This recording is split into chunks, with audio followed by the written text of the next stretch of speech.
if you break your arm, an X-ray gives you this really clean binary answer, right? It's broken or it's not broken. Right, yeah. You literally see the jagged line. Exactly. You find that jagged white line on the scan, you put a cast on it, and boom, the problem is categorized and it's treated. Yeah. We kind of expect all diagnoses to be that precise, that visible. Which is, I mean, it's a comforting thought. It really is. But when you step into the world of diagnosing a nation's social fabric, I mean, when a journalist looks at a former industrial powerhouse and essentially diagnoses it with a terminal case of like assimilation in reverse, that X-ray suddenly gets terrifyingly murky. Oh, absolutely. It's not a clean breakout. No, not at all. We're looking at the social anatomy of modern Britain today through an incredibly controversial lens. Our mission for this deep dive is to dissect this sweeping, intensely critical examination of the UK.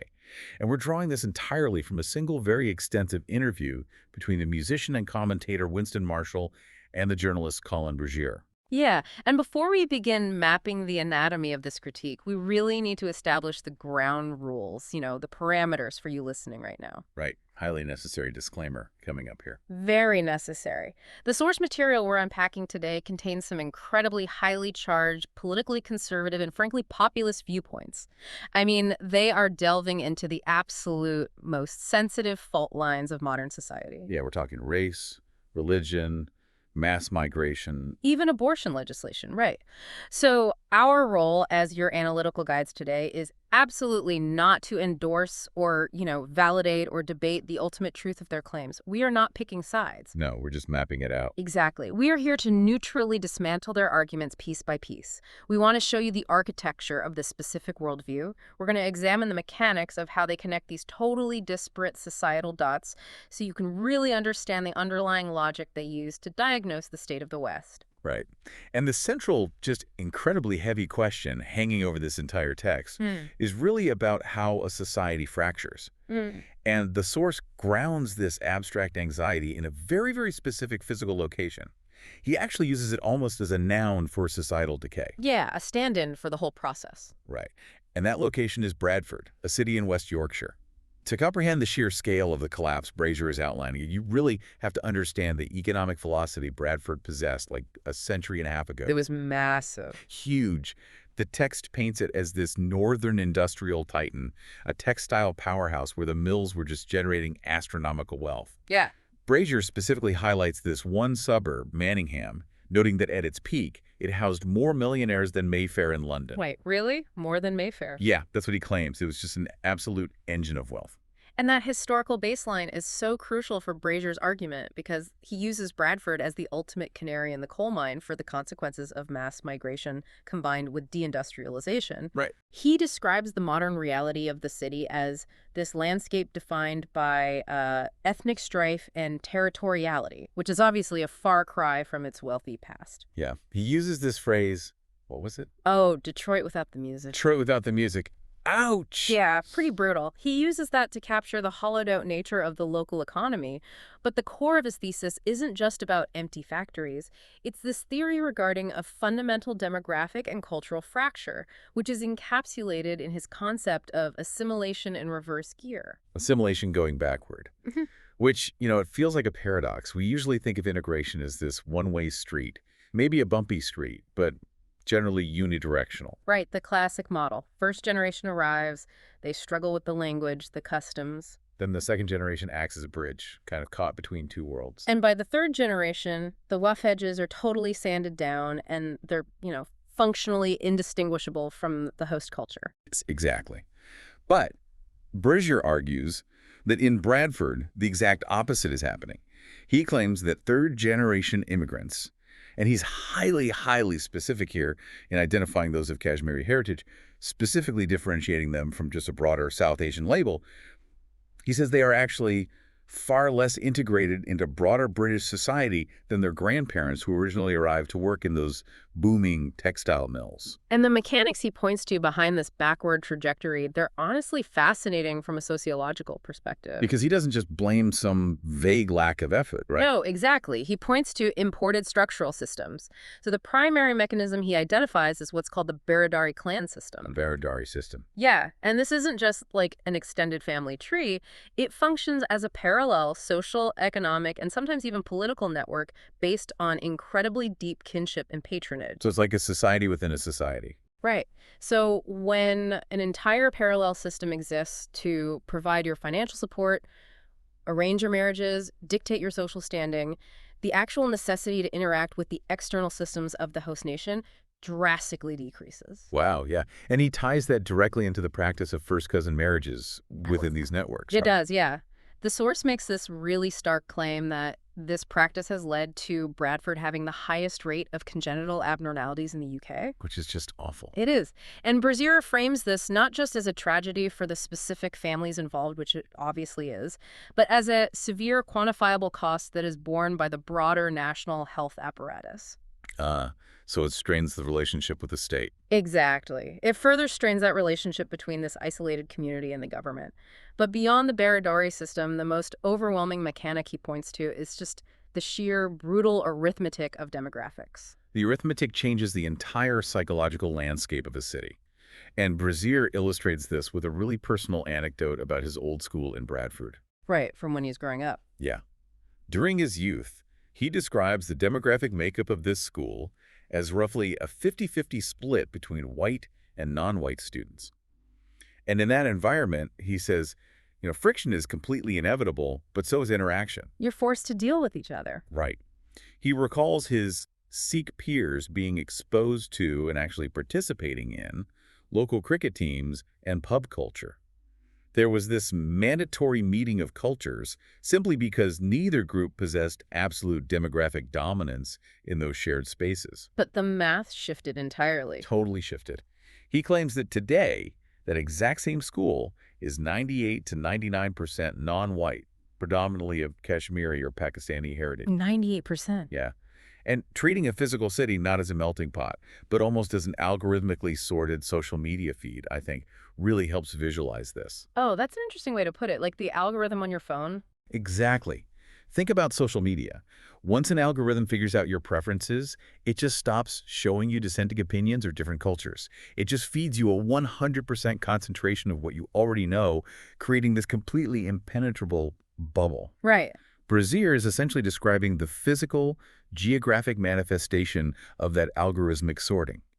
He calls it a dystopian vision of globalization, where an individual can live their entire life in Bradford, turn on their television to watch the evening news broadcast directly from Kashmir, and exist in a state of total insulation from the broader British narrative.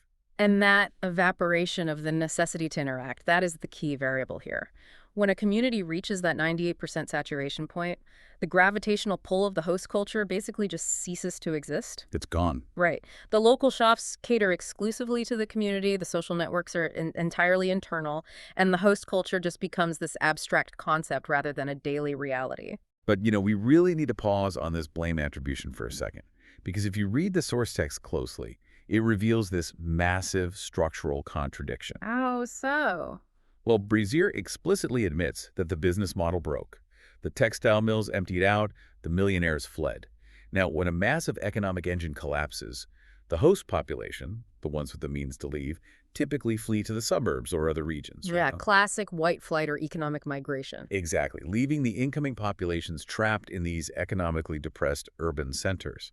So if the factory floor, which was the one place that structurally forced different demographics to interact and share a common goal, if that vanishes, isn't geographical and cultural sorting almost a natural, tragic consequence of industrial collapse? That's a really fair question. I mean, blaming the demographic isolation entirely on a cultural desire to separate seems to ignore the massive crater left by the state's deindustrialization. Right, and that structural counterargument is precisely that isolation is an economic symptom, not a cultural disease. Like without a shared economic reality pulling people out of their enclaves, communities retreat into their kinship networks simply for survival. Because they have nowhere else to go. Exactly. However, Brazier's focus in the interview remains rigidly on the cultural choices and the religious doctrines of the incoming populations. He totally refuses to view this isolation as merely a passive, tragic result of post-industrial poverty. He thinks it's deliberate. He sees it as an active, deliberate rejection of British mores. And the source argues that this active rejection eventually reached a tipping point, escalating from just quiet geographic sorting into acute physical conflict over whose values actually govern the streets. Right. Because if the streets of Bradford were the physical manifestation of this cultural fracture, the ideological battles fought on them were fundamentally about establishing sovereignty. Sovereignty, that's a strong word for local riots. It is, but we are looking at the transition from passive isolation to the sudden spark of extreme territoriality. The text zeroes in on two highly specific historical inflection points in Bradford to map this escalation. And the first occurred in 1989, which is, long before the modern debates on social media echo chambers. Oh, 1989, the book burning. Yes, the public burning of Salman Rushdie's novel, The Satanic Verses. And the imagery Brazier evokes here is deliberately designed to highlight a profound civilizational clash. He describes the burning taking place with the beautiful Victorian architecture of the city hall right there as the backdrop. The contrast is wild. It is. The visual of a book being set alight in a Western liberal democracy is deeply jarring. And Brazier's reaction is very visceral. He literally says, "We don't burn books in this country." Right. For him, this wasn't just a localized protest about a controversial author. It was a fundamental shock to the system. It was an assertion of religious blasphemy laws superseding democratic free speech norms. And he frames 1989 as the very first crucial test of the British state in the face of militant multiculturalism. And his conclusion is that the state spectacularly failed that test. They backed down. Totally. The state chose not to intervene. They chose de-escalation over the enforcement of what they used to consider a universal British value, which is the absolute protection of free expression. Brazier's argument is that by backing away from a book burning out of a desire to be, culturally sensitive, the state signaled a permanent retreat. And nature abhors a vacuum. Exactly. It created a vacuum, and when the state retreats, the loudest, most aggressive local culture steps in to fill that void. And the text argues that the tension created by that retreat only festered. It escalated over a decade, leading directly to the second major inflection point, the 2001 Bradford riots. Which the source notes is fast approaching its 25th anniversary. Yeah, a quarter century. And Brazier's recounting of these riots, he strips away any standard sociological framing of civil unrest. Like, he points out that 300 police officers were injured. 300. Yeah, portraying it not as a simple breakdown of public order, but as a deliberate, almost military-style engagement against the authorities. He is incredibly careful to differentiate the 2001 riots from other historical disturbances in the UK. Yeah. Like, he explicitly contrasts it with the Notting Hill riots of the 1950s, which are traditionally understood as race riots between different ethnic groups. Right. He also contrasts it with the 2011 London riots, which he somewhat dismissively categorizes as just shopping riots. Opportunistic looting driven by consumerism and organized via early social media. I remember those. Yeah. But for Brazier, the 2001 Bradford violence was fundamentally different because the objective wasn't looting or racial brawling. It was territorial dominance. The objective was testing the state's writ. And the writ represents the formal authority, the legal power, and the monopoly on violence that the government supposedly holds. So they were testing the boundaries. Brazier argues that the young men on the streets were actively running a stress test on the British government. They were seeing exactly how far they could push law enforcement before the state actually fought back with equivalent force. And the details he provides are just horrifying and really illustrative of that extreme territorial aggression. The targeting of the Manningham Labor Club is the prime example he uses in the text. Oh, that story's awful. It's terrifying. They didn't just smash the windows or attempt to set the building alight. The rioters actively shoved broomsticks through the front door handles to physically trap the patrons inside while the building burned. Just unthinkable. And it gets worse. When the firefighters, who are, the ultimate neutral agents of state rescue, when they arrived to save those trapped inside, they were actively bricked and assaulted by the mob. Wow. The source also weaves in a historical claim here that the first UK grooming gangs were recorded in Bradford as far back as 1955. And he uses these disparate points to paint this long systemic picture of a region operating entirely outside the moral and legal parameters of the host nation.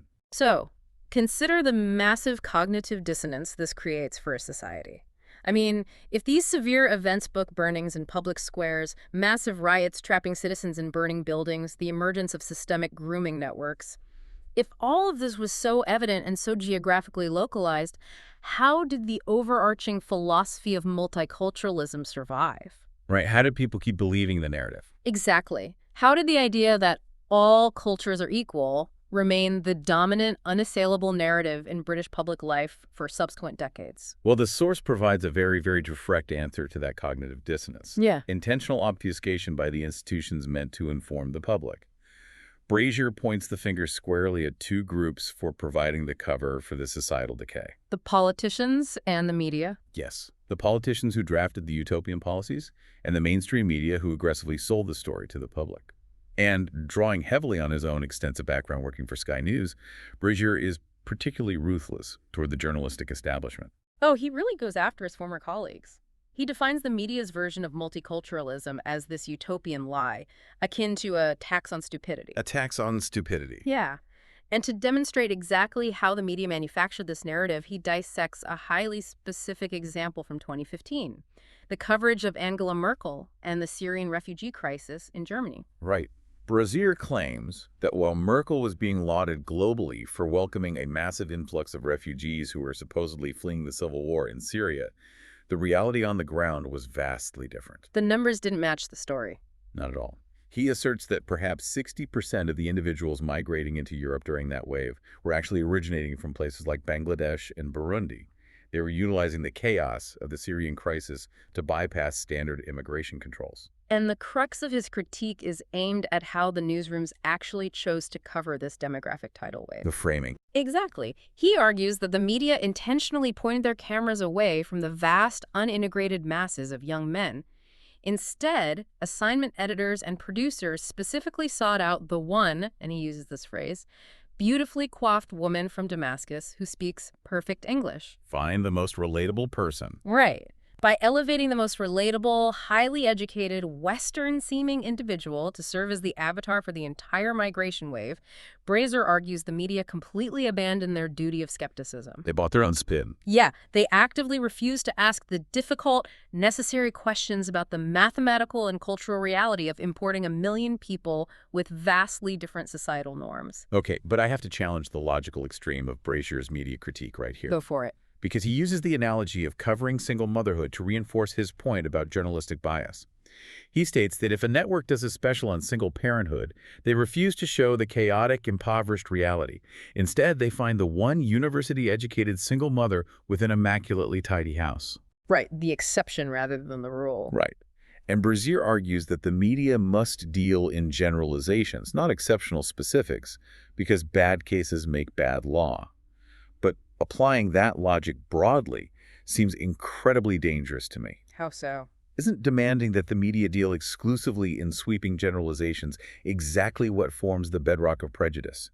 I mean, if a society functions by viewing demographic groups as complete monoliths, operating under the assumption that all people from a specific region act the exact same way, how can any diverse modern democracy function? That's a fair point. If the news exclusively broadcasts the worst examples of a demographic just to reflect macro statistics, wouldn't that just be state-sponsored fear-mongering? You are identifying the eternal agonizing tightrope of journalistic ethics right there. Does a reporter highlight the exceptional individual to foster human empathy and prevent stereotyping? Or do they focus on the brutal macro statistics to ensure the public understands the systemic impact of a policy? It's a tough balance. It is. But Brazier is arguing that the media swung so far toward highlighting the exceptional individual that they functionally gaslit the public about the very real negative macro statistics of mass integration failure. So they course-corrected too hard. In his view, yes, he advocates for discriminating. And he is very clear that he is reviving the old-fashioned definition of the word here. Meaning what exactly? Meaning the ability to differentiate or distinguish based on evidence. So, discriminating between cultures that naturally mesh with British life and those that fundamentally clash with it. And he certainly does not shy away from naming the specific groups he believes prove this point. The source explicitly contrasts different immigrant demographics to build his case that integration is entirely dependent on the incoming culture's baseline compatibility. Yeah, he points directly to Hindu, Indian, and Sikh immigration waves as demonstrably successful models of integration. And what metrics does he use for that success? Well, they're rooted in everyday working-class realities. He notes Sikhs working as plumbers, participating in the local economy, and socializing in traditional British pubs. Ah, so very visible, everyday integration. Right. And he aggressively contrasts the seamless economic and social integration with the deep isolation he observes in Muslim and Pakistani immigrant communities. Which leads to this incredibly provocative moment in the interview. Brazier invokes a controversial thought experiment, actually attributing a quote to Nigel Farage, which asks the average British citizen whether they would prefer a Polish family or a Somali family to move in next door. Yeah, that was a heavy moment. Very heavy. Brazier argues that forcing individuals to answer that question honestly in the privacy of their own minds strips away the polite veneer of multiculturalism. He says it brings a necessary degree of skepticism to the realities of cultural compatibility. It is a deliberate, highly calculated provocation. Oh, absolutely. It forces the listener to grapple with the uncomfortable assertion that human beings do, in fact, judge and categorize cultures differently based on perceived behavioral patterns and compatibility with their own norms. Yeah. But this debate regarding integration isn't merely about social friction or who frequents the local pub, right? It ultimately crystallizes in the realm of law and order, which brings us to a really fascinating point of friction between the two speakers and the source regarding the Sikh kirpan. Yes, the kirpan. So, for those who don't know, the kirpan is the small ceremonial knife carried by Orthodox Sikhs as a mandate of their faith. Now, despite his hardline stance on assimilation, Brazier actually defends the right of Sikhs to carry the kirpan in public. Which is kind of surprising. It is. He views it as an acceptable concession, a sign of respect granted to a community that is otherwise integrated brilliantly into the British fabric. But Marshall vehemently pushes back on this leniency. Yeah, Marshall identifies a severe logical flaw in Brazier's concession here. He argues that allowing the kirpan, regardless of how well integrated the Sikh community is, inherently creates a two-tier rule system. A double standard. Exactly. He challenges the foundational logic of allowing different demographic groups to operate under different legal definitions regarding the possession of weapons in public spaces. He even suggests a modern compromise, proposing that Sikhs could simply wear a symbolic lapel pin of a sword rather than carrying an actual steel blade. And this debate over a ceremonial knife, it cuts to the absolute core of the deep underlying resentment that the source diagnoses as two-tier Britain. That's a huge theme for them. It exposes the psychological toll on the host culture when they feel they are the ones being legally mandated to change their rules, their historical laws, and their societal norms to accommodate newcomers, rather than the newcomers adapting to the established laws of the host country. I mean, if an indigenous British citizen is strictly prohibited from carrying a pocket knife for self-defense, why does the state grant a religious exemption for someone else to carry a blade? It creates friction. Massive friction. That perception of double standards, of a legal system that bends based on demographic identity, that is the massive hidden engine driving the populist pushback they're discussing. So if the media provided the narrative smokescreen for this shift, and the streets were the physical battleground, we really must examine who actually poured the concrete for this two-tier legal architecture. Who actually wrote the laws? Exactly. This necessitates a shift from cultural observation to a brutal critique of political leadership. Right. Specifically focusing on the bureaucratic machinery constructed by the Labour Party over the last 3 decades. Yeah, we are officially entering the sprawling apparatus of the bureaucratic state. Brazier delivers his verdict with zero ambiguity here. He literally says, all roads of ruin lead back to Blair. Yeah.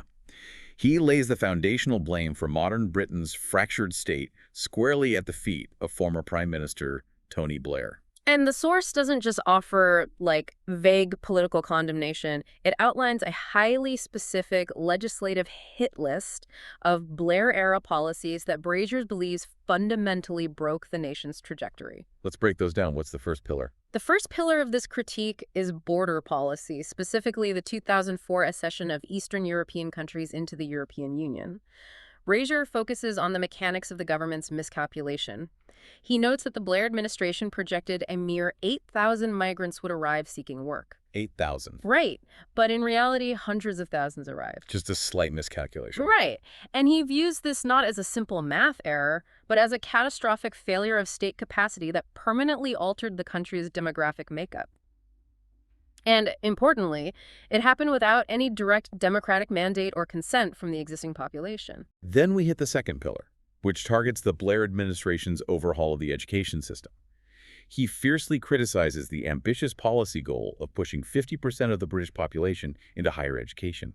Which, on the surface, more education sounds universally positive. Of course. Yeah. Who doesn't want more educated people? Yeah. But Brazier analyzes the downstream mechanics of this policy. He argues it functionally degraded the value of a degree while simultaneously saddling an entire generation with massive, unprecedented debt. The student loan trap. Yes, and this financial burden mathematically delayed their ability to achieve traditional adult milestones. It severely impeded their capacity to buy homes, settle down, and crucially, begin having children. Which ties into a huge point later. But the third and arguably most complex pillar of this critique targets the fundamental rewiring of the British legal framework. Okay, walk me through this one. Brazier points toward the cumulative effect of legislation culminating in the 2010 Equality Act, which formally enshrined the concept of protected characteristics into law. Right. And to understand the magnitude of this legal shift, Brazier contrasts this modern era with the political landscape of the 1980s under Margaret Thatcher. He's a big Thatcher fan. Very much so.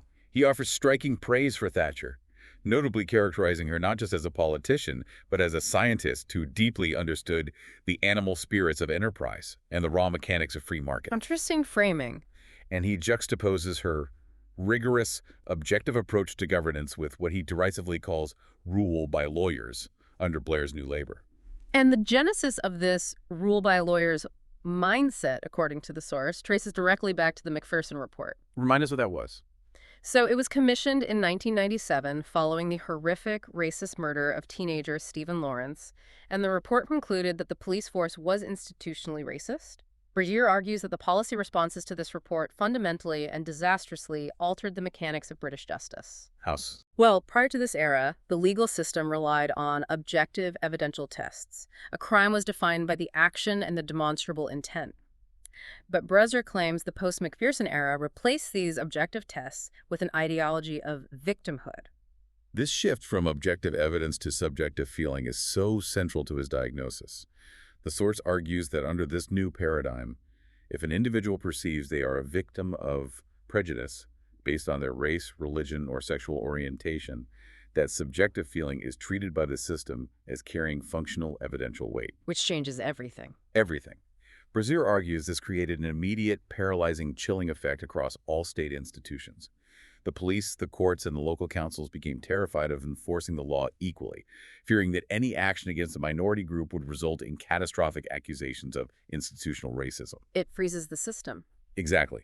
And this, he argues, is the invisible legal mechanism that allowed the grooming gangs in places like Bradford to operate with impunity for so long. Now, the hosts carry this historical critique forward to dissect the current political reality, focusing their analytical sights on the present Labour leader, Prime Minister Keir Starmer. Oh boy. And the characterization of Starmer in this text strips away his public persona as a steady, competent former prosecutor. Instead, Brazier describes him as a brittle, ego-driven bureaucrat, a man completely obsessed with securing a historical legacy rather than managing the functional needs of the nation. And during this critique of Starmer, Marshall introduces an incredibly severe claim regarding Starmer's legislative agenda. And we really must reiterate for the listener here that we are purely examining the mechanics of Marshall's statements as presented in the source text. Right, we are just quoting the text. Marshall asserts that Starmer's policies essentially seek to decriminalize abortion up to the very moment of birth, entirely removing any criminal liability for mothers who choose to terminate a pregnancy at any stage of gestation. And the hosts don't bring this up to debate the medical or bodily autonomy aspects of abortion. They use this massive claim to construct a broader philosophical thesis. They argue that the modern political left, having systematically dismantled and abandoned its traditional religious roots, is now completely unmoored from any coherent ethical framework. They literally pose the question, where do you get your ethics from if you remove God? Right. Through their eyes, the modern British state has mutated into this sprawling, hyper-legalistic bureaucracy that dictates the minutiae of everyday life, yet remains fundamentally, terrifyingly, morally hollow at its core. And this realization of a morally hollow state forces the deep dive to pivot from the abstract realms of political policy and legal frameworks into raw, unforgiving biological reality. The numbers game again. Yes, the ultimate crisis discussed in this source material is not economic stagnation or even cultural friction. It is the existential threat of demographic collapse. Brazier is so blunt about the severity of this issue. He states unequivocally that the lack of native British babies is the single biggest problem facing the country today. He argues it supersedes the stagnant economy, and it even eclipses the issues of mass immigration they spent hours dissecting. Wow. Yeah. He says if a nation simply stops reproducing, every other policy debate becomes the equivalent of rearranging deck chairs on a sinking ship. And he connects this biological crisis directly back to those Blair-era education policies we talked about earlier. The student debt. Exactly.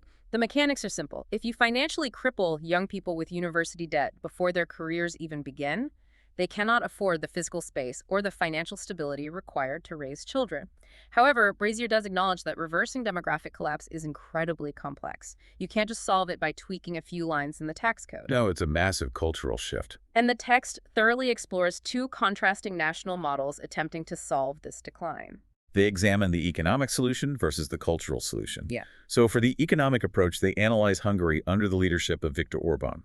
The source details how Hungary implemented massive, unprecedented tax incentives, in some cases entirely eliminating income tax for life for mothers who have 3 or more children. Income tax for life. 0. Done. And the mechanics of this aggressive financial bribery apparently work, driving birth rates significantly upward, at least until the geopolitical shockwaves of the war in Ukraine severely damaged the regional economy. Okay, so that's the economic lever. Conversely, they examine the cultural solution by pointing to Israel. Israel maintains remarkably high birth rates across a really diverse spectrum of its population, spanning both highly Orthodox and entirely secular communities. And what's driving that? Well, Brazier and Marshall speculate on the mechanics driving this. They conclude it isn't driven by clever tax breaks. It is driven by the looming presence of an existential threat. It is a societal culture that deeply, fundamentally feels the urgent, collective need to survive in a hostile environment. And this contrast pushes Brazier into some deeply philosophical territory. He argues that the physical act of choosing to have children is not just a biological urge. It requires a foundational psychological belief in the future. A belief in tomorrow. Yes. It requires an individual to feel deeply embedded within a grand human continuum. He introduces this beautiful, heavy concept of repitching a posthumous debt to your ancestors. A posthumous debt. That's powerful. He points out that historical generations continued to reproduce during the horrors of the Black Plague, and they continued having children while the Luftwaffe rained bombs down during the Blitz. They didn't stop building families because of generalized environmental catastrophizing or economic anxiety. They cracked on and bred because they believed their culture was worth perpetuating. Right. Brazier asks a haunting question. Why has the host culture of Britain entirely lost this narrative? Why has it lost the will to physically project itself into the future? It is a profound inquiry into what essentially amounts to civilizational depression. And Brazier views the vast void left by this loss of narrative as incredibly dangerous because, again, nature abhors a vacuum. Something will fill it. If the host culture does not project a confident vision of the future, something else will aggressively fill that space. He actually outlines 3 stark, potentially apocalyptic trajectories for the West if this void remains unfilled. Let's hear them. He hypothesizes that the future will inevitably default to either a Chinese-style, technology-driven social credit system enforcing behavioral compliance, Thanks. the dominance of an Islamic caliphate, or a massive, unforeseen Christian revival. And it is abundantly clear from the text that Brazier is desperately hoping for and actively pushing for that Christian revival. But he isn't advocating for passive Sunday school religion. He uses the phrase muscular Christianity. Muscular Christianity. Yeah. And he shares this astonishing biographical story to illustrate exactly what this looks like in practice. He details the life of Michael Nazir Ali. This is a man whose father was a devout Shia Muslim who then converted to Christianity. Nazir Ali eventually rose to become a prominent Anglican bishop and later converted again to Catholicism. Okay, quite the journey. But the detail that truly underscores Brazier's point is that Bishop Nazir Ali actively ran safe houses right in the heart of Bradford. Safe houses. Yes. These safe houses were specifically designed to protect Islamic apostates, individuals who had chosen to renounce Islam and face severe, credible threats of violence from the former communities for doing so. Wow. And to Brazier, that is the definition of muscular Christianity. It is a belief system that doesn't just sing polite hymns, it actively physically defends its values and protects its converts, even when operating in hostile, deeply territorial environments. It represents a willingness to actually engage in the friction of competing ideologies. Yet the source also introduces the phrase, suicide bombers for Jesus, to describe the extreme, dangerous end of Christian nationalism. Which is terrifying. Truly, this terrifying imagery forces a critical question. If we desperately want to avoid sliding into a religious theocracy, but we acknowledge the reality of a deeply fractured, multicultural society lacking a cohesive narrative, where is the middle ground? How do you fix it without forcing religion on everyone? Exactly. How does a state successfully unite a sprawling, diverse population without forcibly imposing a single religious doctrine onto everyone? And this challenge leads us directly into the final synthesizing theme of the text, uniting the kingdom. The solution, according to Brazier's diagnosis, does not lie in a new wave of bureaucratic policy. The answer lies in the aggressive reclamation of shared history and, more vitally, the elevation of shared heroes. Shared heroes. And to ground this theory, Brazier draws on his recent professional experience conducting media training for candidates representing the Populist Reform UK Party. He notes a phenomenon that fundamentally surprised him and challenged his own preconceptions. He observed an incredibly diverse ethnic mix of candidates coming through the doors to run for this populist, traditionally right-wing party. And his analysis of this diversity is the crucial concluding mechanic of his entire argument. He observes that these candidates, individuals representing a wide array of ethnic and geographic backgrounds, do not feel in any way barred from claiming British history simply because there were no Black or brown individuals commanding ships at the Battle of Trafalgar or forming squares at the Battle of Waterloo. They still claim it. They are perfectly willing and eager to adopt that magnificent history as their own inheritance. It highlights a beautiful, vital distinction between shared heritage, which is strictly about bloodlines, genetics, and geography, and shared heroes, which is entirely about shared ideals and virtues. That's a great distinction. Winston Marshall actually reinforces this by bringing up his own deep admiration for Nelson Mandela. Marshall is a white British man, yet Mandela serves as his personal hero. Brazier utilizes this logic to argue that in the exact same manner, historical figures like Winston Churchill, Lord Nelson, or Richard the Lionheart can be adopted by anyone living in Britain, regardless of their racial background or country of origin. Because it's about the values. Right. These figures can serve as universal, unifying examples of courage, resilience, and leadership. And Brazier uses this concept to make a final, passionate plea for the future of the nation. He is calling for an unapologetic return to historical pride. He demands a complete rejection of the modern academic trend of endlessly apologizing for the complexities of the British Empire. He wants to stop the apologies. Totally.